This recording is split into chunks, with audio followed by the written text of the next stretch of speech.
What is Jnana Yoga? Hello, this is Chris speaking. Wake up with a video about what is Jnana Yoga, the yoga of knowledge. What is meant with knowledge? What is the object of this yoga? What do we seek in Jnana Yoga? What is the aim, the goal? So, what is called Jnana or Vijnana in Sanskrit is similar to the gnosis of the Greeks, but it is not similar to what the philosophers of the 18th and 19th centuries called pure reason.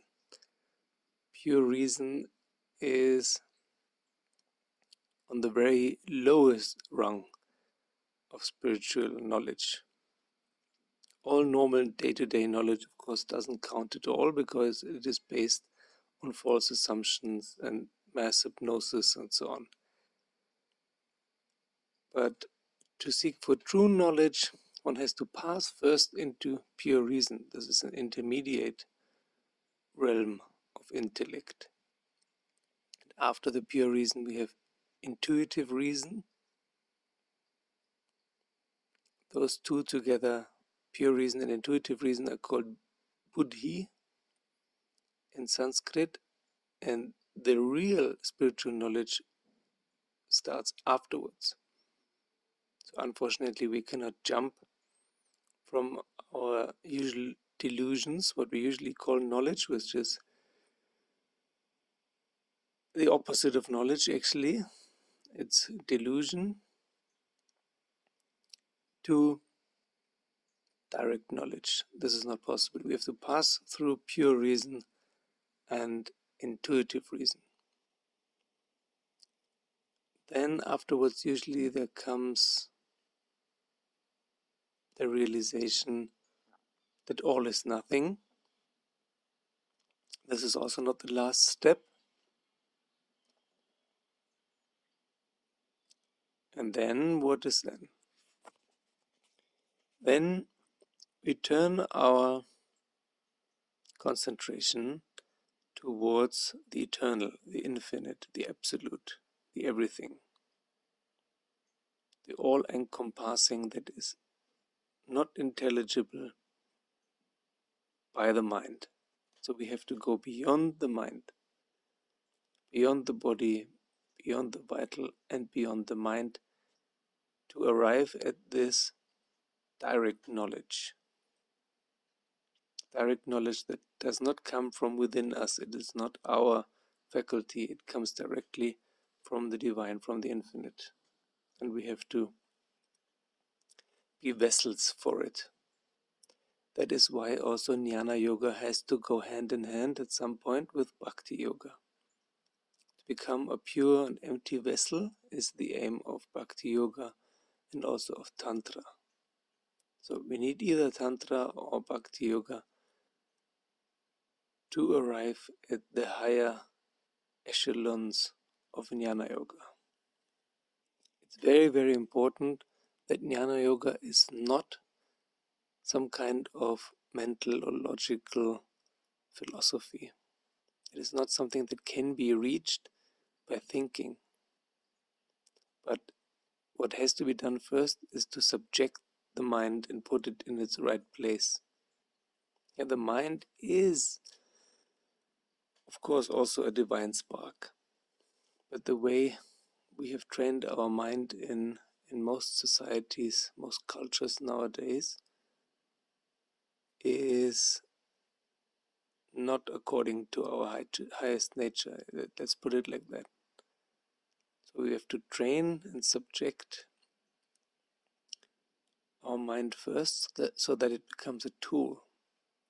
And then afterwards we can go beyond it. What we want to know, of course, in Jnana Yoga is what is reality? What is the absolute? What is the divine? What is truth? Those are the questions of Jnana Yoga, and those can only be answered by the absolute, by the divine, not by our mind. So we have to purify our processes of understanding first. We have to purify our concentration and meditation and renunciation. It all has to be geared towards a single goal to achieve the impossible: direct knowledge, divine knowledge. So that at some point we are able to just download everything we need. Any knowledge is accessible, is available, if we are purified and empty, willing vessels to serve the divine consciousness, the supermind, or whatever you want to call it. So we have to achieve a release from the body first, a release from the emotions and from the thinking, the way we usually use it, and a release from the ego. There can be no direct knowledge within the realms of the ego. The ego cannot receive direct knowledge. Only an empty vessel can receive it. And also we can understand what space and space-time really is. And also duality falls away. There's no more separation versus unification.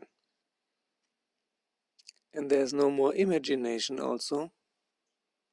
All that remains is the sense of wonder, the sense of beauty, the sense of perfection of the world. And this, of course, is Satchitananda. Truth, bliss, consciousness, power.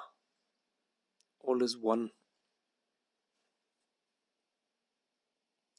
And what we are, this thing that we cannot call I anymore, but our language commands that we use this, I or me, becomes I am He, I am the divine, I am everything, I am all other beings, and all other beings are me. Soham. So what this all really is the liberation of the soul. It's not about the body, not about the vital, not about the mind with its thoughts and emotions.